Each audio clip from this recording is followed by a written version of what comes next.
we're going to be doing a Loving Eyes, which is a Jim Knipe intervention. And the purpose is to help you and your client recognize their degree of security, regardless of where you are, when we do our secure your space. And then once we have our adult oriented to our secure space, we want you to then engage with the child part. So, are you ready to jump into this? I am. Okay, excellent. So first, what we're going to do is we're going to identify some objects in your room that can orient you to the present moment with me here in the room as well. So if you could just look around and tell me what's coming up for you or what you're noticing. I have a blanket on my lap. It's nice and soft and cozy. I have a little stone in my hand to rub, and some aromatherapy in the room that smells calming.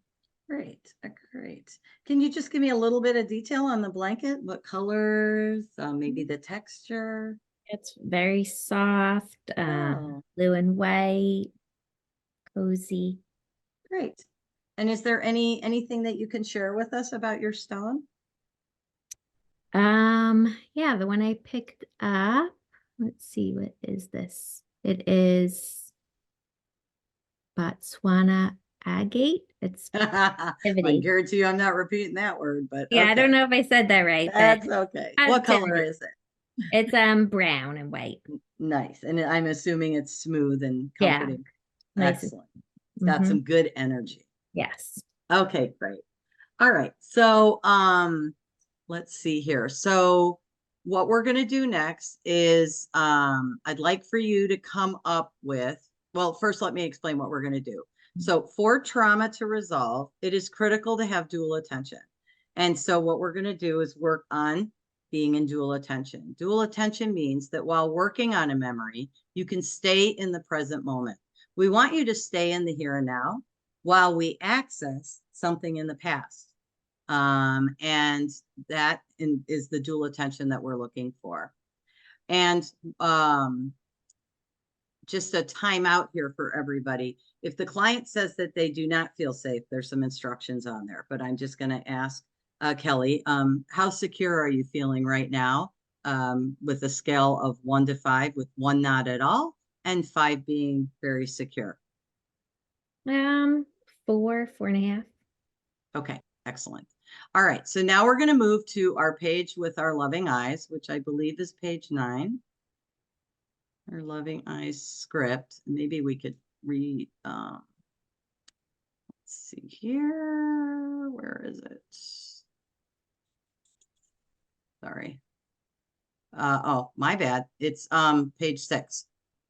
Okay, so I'm just going to remind you of your secure space. And I just would like for you to take a breath in and a long exhale out.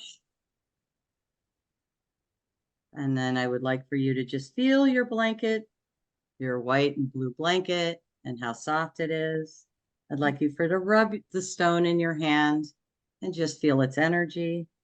And then also the aromatherapy that's in your room. One more time, just a breath in and exhale out. Okay. And then I'd like for you to share with me, we're going to find an emotion. And I'd like for you to tell me something that happened this weekend that was a mild disturbance for you. Mm-hmm. On Friday, I worked all day and then had the training. And my husband brought my 4-year-old to soccer, and she had a hard time. And I had already been primed with some guilt about working throughout the break. So the fact that she went to sleep, I never even saw her after she had a hard night. I felt guilty. Okay. And what was the worst part of that experience for you? When my husband, it was before the training started, my husband texted me, that he didn't know what to do, that she was, refusing to go out there, and blah, blah, blah. Okay. And what was the emotion that was coming up for you? What's coming up for you now when you think about it? Um, it was anxiety. Okay. All right, great.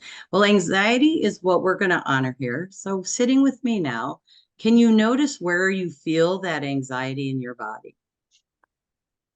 Yeah, it almost feels like tingly in my chest. Okay, great. And I want you to focus on that anxiety. And then I just want you to slowly go back in time and just tell me, how old do you think this anxiety is?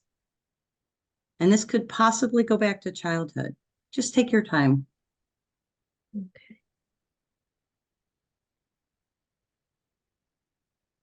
So how old this anxiety is? Yeah. So the feeling that you have, the tingling in your chest, just kind of embrace it, honor it, and then just take it back and just think of other times that you experienced anxiety. And sometimes we can come up with really early times when we experienced anxiety, but just see what comes up.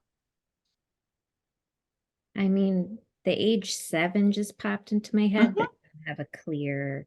That's okay. That's okay. The brain knows it's that channel of association. It just takes you right where you need to go, and we don't necessarily have language for it. So that's perfect. So you're going back and you're saying that the age 7 comes up for you. And then if can you see yourself at the age of 7? Yes. Okay. All right, great. So what I would like for you to do is I would like for you as the adult one in the room with me today to look at that 7-year old and just kind of see what you see and tell me what's coming up for you as you're seeing it. Tell me a little bit about what you see with the 7-year old and what's coming up for you. Um, Immediately after I said I wasn't sure why 7 was coming up, it just popped into my head. I remember when I was 7, I was anxious often on Sunday nights because my dad would work Hmm. overnight, but really late into the night. And for some reason, without him in the house, when I was trying to go to sleep, I would run out over and over again to my mom um, until I couldn't sleep. So Mhm. I love that past present connection. yeah. Okay, that's wonderful. So I want you from your adult part, from your mom part, from your therapist part, to observe that child part. And can you share with that child part any sense of what it is that you're understanding about it? Kind of like what you just said, but speaking directly to that 7-year old. I can see, I understand how scary this is for you. Um, I hear you. It's really hard to fall asleep and you're feeling afraid, and I want you to know that I'm here with you.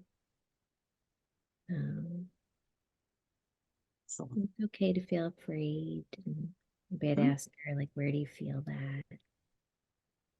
But I'm nice, here. Mhm. nice.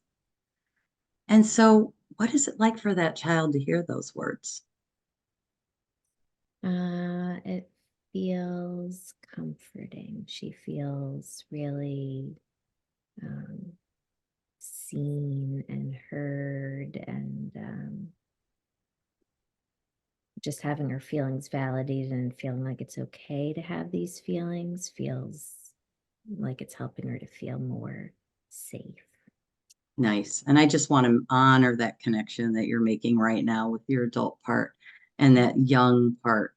And so, if the child could ask for one thing from us, Mhm. from you, the adult, and me, the therapist, what would it like? Um, a hug and to be tucked in by me. Hmm. Okay. Can you, the adult, the mom, the therapist, can you do that for your 7-year old? Mhm. Okay. If you could just do that and just let me know when you're done. Okay, I'm done. Great. Okay. And now I'd just like for you to take a breath in, exhale out. And I just like for you to rub your stone, feeling that energy and touching your blanket and just noticing the colors and the textures and just smell the aromatherapy. Maybe take another breath in And then exhale out. And then I would just like to honor this beautiful work that you've done with your younger part and just ask you what that interaction was like for you.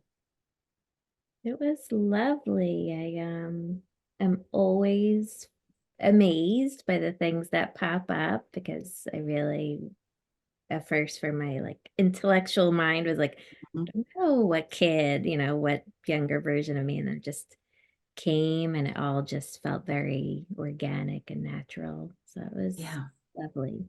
And it Excellent. was nice to give that to myself because uh, I just have the memory of probably by the millionth time my mom being frustrated that I kept coming out of my room. So this child Hmm. really needs the validation. Nice, nice. I would like to just point out from my perspective, not only did I learn, first of all, when the brain says seven, this is trusting the process. The Mhm. brain knows. So Mhm. when you said seven, I had no doubt that seven was our number. And Mhm. then you shared that story about your dad, and that makes so much sense. The 20/80 rule right there, and that channel of association. And then for you then to go in and nurture that child that she never got from her mother. And so maybe in your next meeting place, that 7-year-old might come in and plop right down next to you. So that's where we can be integrating our loving eyes with meeting place. Okay, Kelly, thank you.